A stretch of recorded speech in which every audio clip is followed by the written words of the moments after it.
ඉන්දියාවට ආවා. ඉන්දියාවේ චෙන්නයි වල ඉන්නේ. චෙන්නයි වල මේ පොඩි අතුරු පාරක්. මේ අතුරු පාරේ එක එක දේවල් තියෙනවා. මේ කහ පාටට තියෙන්නේ ටැක්සි. නැත්නම් මේ ත්‍රී වීල් එකම පාටකින් තමයි චෙන්නයි වල තියෙන්නේ.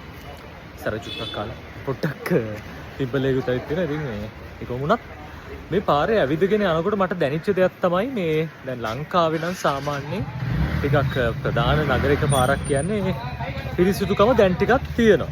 හැබැයි ඉන්දියාවේ චුට්ටක් එහෙම නැහැ. ටිකක් අපිරිසිදු ගතිය වැඩි වගේ දේකුත් පේන්න තියෙනවා. කොහොමුණත් බලමු. දවස් කීපයක් ඉන්නවා මෙහි. මේ දවස් ටික ඇතුලේ ඉන්දියාව ගැන ටිකක් වැඩිපුර කතා කරන්න පුළුවන් වෙයි. ලොරි යනවා, බස් යනවා, එක එක ජාති වාහනත් යනවා. ඉතින් මේ හැම වාහනයක් අස්සෙම පාරේ පොඩි නිදහසකින් යන්න පුළුවන්. එහෙම කවුරුත් බාධාවක් කරන කට්ටිය නැහැ. ඉතින් අපි බලමු තව වීඩියෝ එකකින් අපි හම්බෙමු.